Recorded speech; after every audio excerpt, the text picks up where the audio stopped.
A long time ago, in the vast lands of Africa, there lived a mighty giant named Kofi. He was no ordinary being. Kofi's strength was legendary. He could lift boulders larger than houses and uproot ancient trees, as if they were mere weeds. Despite his immense power, Kofi was not feared. Instead, he was beloved, for his heart was as big as his stature. He was kind, generous, and always ready to help those in need. His strength was a gift, and he used it to protect and care for the people who lived in his land. Not far from Kofi's peaceful domain, in a neighboring region, there lived another giant, Bangee. But Bangee was the opposite of Kofi in every way. Where Kofi was kind, Bangee was cruel. Where Kofi brought peace, Bangee sowed fear. Bangee ruled his land with an iron fist, taking whatever he wanted from the people, food, animals, and even their hopes. He terrified the villagers, crushing their spirits and making their lives miserable. The people of Bangee's land were desperate. They had tried everything to appease the cruel giant, but nothing worked. Finally, they decided to seek help from the only one they believed could stand up to Bangee, the mighty and kind-hearted Kofi. A small group of villagers traveled across the hills and plains to reach Kofi's home. When they arrived, they bowed before him and told him their plight. "O great Kofi," they said, their voices trembling with fear and hope, "we are suffering under the rule of Bangee. He takes everything from us and leaves us with nothing. You are our only hope. Please help us." Kofi listened carefully, his heart aching for the people.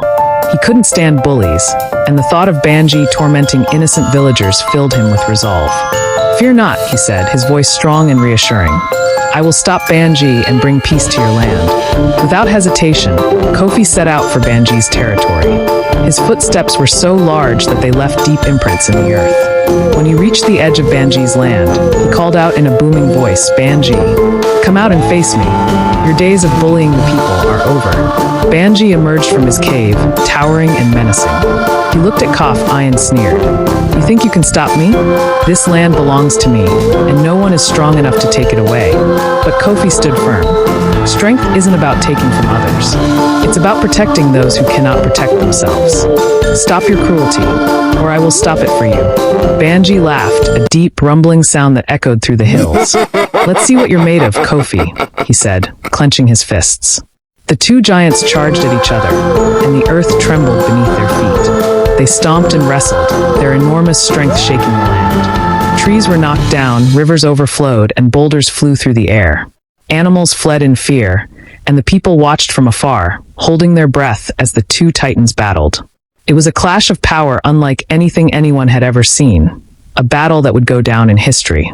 But as the fight raged on, the land around them bore the brunt of their might, the once beautiful fields and forests turning into a chaotic battlefield. After a long, loud battle, Kofi won. He was stronger and braver. Bangee ran away, and the people cheered because they were finally free.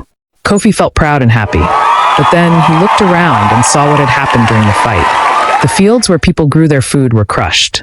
Houses were knocked over, and the rivers were blocked with rocks. The people weren't cheering anymore. They were looking at the mess, wondering how they would fix everything. Kofi felt very sad. He realized that even though he had stopped Habad, their fight had hurt the people he wanted to help. He sighed and said, "When two giants fight, it's the land that suffers." From that day on, Kofi promised to think before he acted and find better ways to solve problems. He worked hard to help the people rebuild their homes and fields. And even though it was a big job, he stayed until everything was better. The people still loved Kofi, and they learned an important lesson too. Sometimes, fighting isn't the best way to solve problems. If you enjoyed this story, kindly leave a comment, and subscribe to my channel for more videos. Thank you.